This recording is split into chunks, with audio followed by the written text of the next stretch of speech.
Indonesia, negeri indah yang terdiri atas keindahan, tetapi juga berada di atas bahaya. Negeri ini dikenal dengan pegunungan, pantai eksotis, dan kekayaan alam lainnya. Tetapi, ada satu fakta penting. Indonesia berada di atas cincin api Pasifik, sebuah zona aktif tempat pertemuan banyak lempeng bumi. Itu sebabnya, lebih dari 6.000 gempa terjadi setiap tahun di Indonesia. Bisa besar, bisa kecil, bisa sedang, semua itu adalah tanda bahwa bumi terus bergerak. Jadi, apa sih itu gempa bumi? Gempa bumi adalah getaran atau guncangan pada permukaan bumi yang terjadi secara tiba-tiba akibat pelepasan energi dalam lapisan bumi, yang dimana gempa bumi terkadang dapat membahayakan nyawa manusia. Selanjutnya, apa sih penyebab gempa bumi? Gempa bumi terjadi karena pelepasan energi dalam bentuk getaran yang berasal dari pergeseran lempeng bumi dan aktivitas di dalam bumi.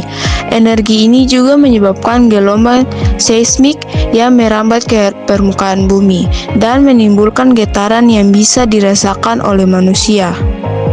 Nah, teman-teman, getaran juga dapat merambat melalui beberapa getaran loh.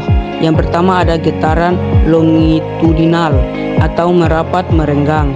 Getaran pertama yang datang dari hiposentrum dengan kecepatan 7-14 km per jam disebut getaran primer dan belum menimbulkan kerusakan. Getaran transversal atau naik turun. Getaran kedua dari hiposentrum dengan kecepatan 4-7 km per jam disebut getaran sekunder, juga belum menyebabkan kerusakan. Yang ketiga, getaran gelombang panjang. Getaran terakhir yang bergerak di permukaan bumi dengan kecepatan 3,8 sampai 3,9 km per jam. Inilah getaran utama yang sering menimbulkan kerusakan. Pengukuran gempa. Gempa diukur menggunakan alat yang disebut seismograf. Alat ini mencatat energi gempa dalam bentuk gelombang.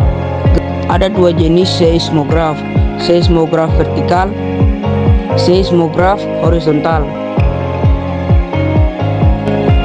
Gempa nggak selalu sama. Ada yang kecil, besar, tiba-tiba, atau yang didahului letusan. Makanya penting banget buat tahu jenis-jenis gempa yang bisa terjadi. Yang dimana gempa terbagi menjadi beberapa bagian, yaitu yang pertama berdasarkan magnitudenya, dapat dilihat pada tabel berikut. Yang kedua berdasarkan penyebabnya, ada gempa vulkanik terjadi karena letusan gunung berapi. Selanjutnya gempa tektonik terjadi karena pergeseran lempeng bumi. Dan ada juga gempa runtuhan akibat longsor, gua runtuh, atau tambang bawah tanah ambruk. Yang ketiga berdasarkan kedalaman hiposentrum. Ada gempa dangkal, jaraknya sekitar 60 km. Selanjutnya gempa menengah, jaraknya sekitar 60-300 km. Gempa dalam, jaraknya bisa sekitar 300 km. Yang keempat, berdasarkan intensitasnya. Yang pertama, makroseisme. Getarannya kuat, bisa dirasakan tanpa alat. Yang kedua, mikroseisme. Getarannya sangat kecil, hanya bisa dideteksi dengan alat. Dampak gempa bumi. Yang pertama, fisik. Bangunan roboh, jalan retak, tanah longsor.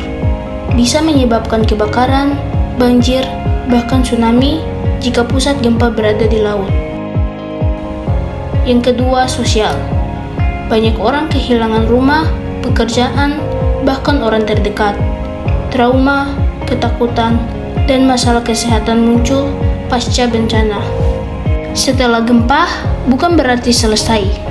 Gempa susulan bisa datang kapan saja, menit, jam, bahkan hari setelah gempa utama. Dan kalau pusat gempa di dasar laut, tsunami bisa terbentuk. Gelombang besar yang bergerak cepat dan menghantam pesisir. Tips hadapi gempa bumi. Sebelum gempa, 1. Siapkan tas darurat seperti isi makanan, air, senter, dan PP3K. 2. Tahu rute evakuasi dan titik kumpul. 3. Periksa kondisi rumah, pastikan tahan gempa.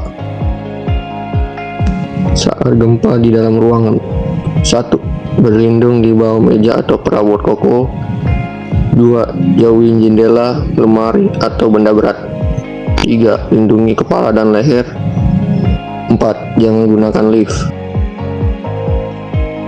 Saat di luar ruangan. 1. Tetap di tempat terbuka. 2. Jauhi gedung tinggi, tiang listrik, dan pohon. 3. Jangan panik, cari tempat aman.